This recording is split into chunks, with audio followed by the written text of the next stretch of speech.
There's a lot going on in our laboratories. Sometimes it's hard to keep on top of it all. And when you have your hands full just making sure everything's running right, it can be easy to forget that you have to think about safety too. But safety is important, because if you're not careful, a laboratory can be a pretty dangerous place. We're all human, no matter how many years of school or work we have under our belts. And when things get hectic, we often suffer from an overwhelming urge to do the wrong thing, to take shortcuts and ignore safety precautions. So if you're new to your lab, while you're learning where the light switches are, you should also learn the safety rules. There's a wealth of safety information you should know. You need to learn about material safety data sheets, MSDSs, which describe a substance's ingredients, properties, and hazards. And there's your facility's chemical hygiene plan, which explains how to work with the chemicals in your lab safely. In fact, there are plans covering all types of hazards, including biologically infectious materials. You may read about things such as RCRA, lockout, tagout, and respiratory protection. You could also take courses on how to use fire extinguishers, perform first aid and CPR, and other important topics as well. But remember, the courses and written plans are only sources of information. You're the one who has to put the knowledge they give you to work.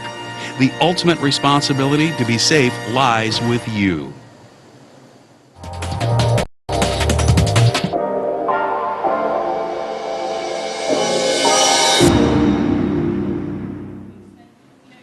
You should start by planning out your work carefully. Assemble all the materials and MSDSs you'll need ahead of time.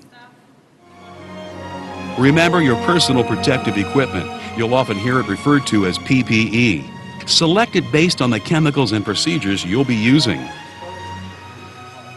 Each lab has rules about which areas require PPE, so you'll need to know this as well. Make sure you know where to find it. PPE is often stored in a central location. Any PPE that you need will be supplied at no cost to you.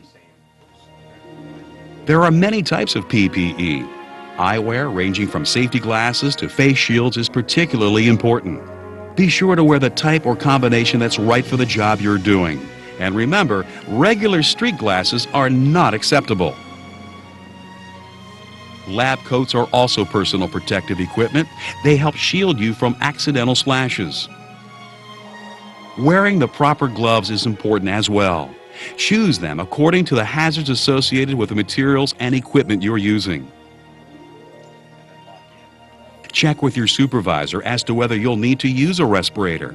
If your work demands one, it's important that you be properly trained and fit tested. A respirator that doesn't fit properly won't protect you. Air purifying respirators, APRs, are the most common. They use chemical cartridges to trap contaminants before you breathe them in. A self-contained breathing apparatus, SCBA, is only used in extreme situations. They're sophisticated pieces of equipment, and you shouldn't put one on unless you've been instructed in their use.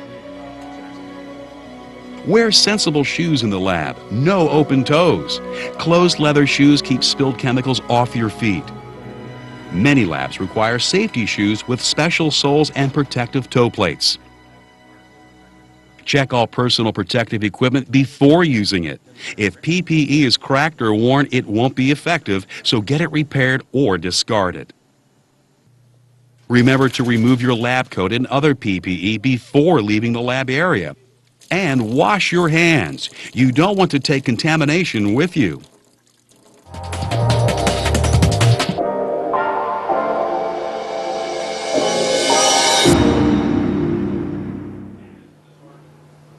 It's important for the apparatus and equipment you'll be using in your procedures to be safe as well.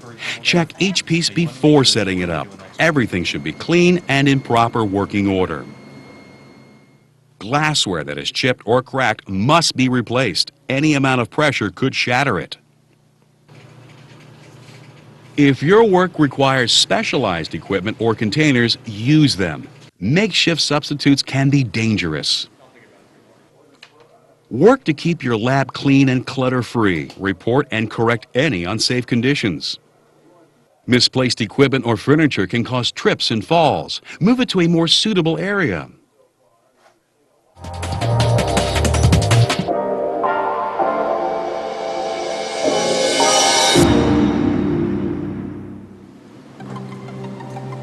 You also need to know how to use ventilation controls, such as lab hoods.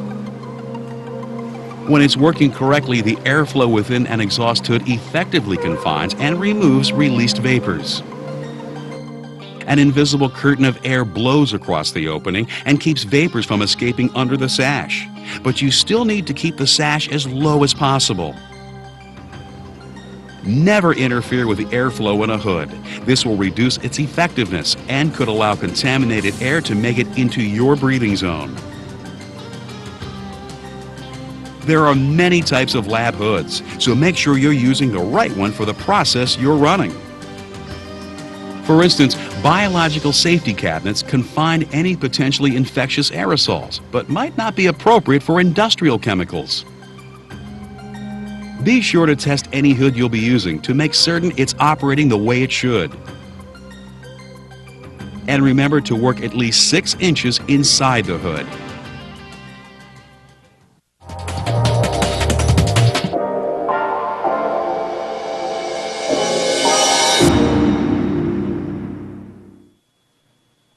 Storing your chemicals properly is extremely important. Try not to use bench tops or hoods as storage areas. Containers in these locations are too easy to knock over and are unprotected from accidental fires. Collect small quantities of flammables in UL-listed containers with spring-loaded caps. Place amounts greater than 1 liter in flammable storage cabinets. There are special regulations governing the use of compressed gas cylinders. Cylinders should be located away from any sources of flames or sparks. Strap or chain them to benches or walls so they won't fall and hoses won't rip free. Ask your supervisor about the number of cylinders that can be safely stored in your lab. Knowing exactly what you're working with is essential in a lab environment. All chemical containers must be correctly labeled so that anyone who uses them will be able to tell what's in them. ACN may mean acrylonitrile to you, a potent carcinogen, but to someone from outside your lab, ACN may indicate acetonitrile, a common solvent. Writing out the proper name of a substance will also allow others to easily locate the chemical's material safety data sheet. Some experimental compounds may never have a written MSDS. This doesn't mean there isn't a hazard. Make sure to determine the material's properties and take all the necessary precautions. Unauthorized experimentation, though, is never permitted. If an accident occurred and you weren't in the lab, no one would know how to handle it.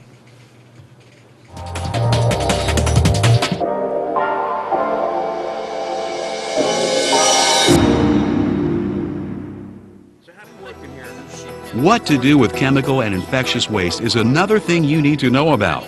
Your facility has a written policy on how to handle this type of material. Plan for how you'll dispose of any waste before you begin your work. A mistaken disposal could cause serious problems with public health and the environment, and could subject your lab to harsh criminal and civil penalties. Ask your supervisor or safety manager if you have any questions. If there's an accident in your lab, it's vital that you know what to do. Review your facility's emergency procedures. You may need to dial 911 or alert on-site emergency responders. Walk every inch of your evacuation routes. It's important to know what areas you'll be going through. Talk to your supervisor about the emergency systems and fire alarms in your labs. Knowing the location of emergency equipment like fire extinguishers and spill cleanup kits is also important. But if you aren't trained, don't try to use them. Remember, the watchword of safety is always life over property. Be prepared to deal with a chemical spill. If it's a flammable substance, turn off all sources of ignition. Know the locations of eye washes and safety showers, as well as how to use them. If you come into contact with a chemical, remember to flush the affected area with water for at least 15 minutes. Then report the incident and call for medical help. Coming into a new lab can be both exciting and stressful. There are new people to meet, new materials to work with, and new procedures to learn. But most importantly, you'll need to learn how to do your work safely. Let's review. Know what materials you'll be working with and where to find their MSDSs. Be familiar with your lab's chemical hygiene plan. Know what personal protective equipment you'll need and how to use it. Check the equipment and apparatus you'll be using. Make sure it's functioning correctly. Keep your work area clean and clutter-free. And know what to do in an emergency. Every laboratory has its hazards, but if you pay attention to your supervisor and know the rules, you'll be able to work safely all day, every day.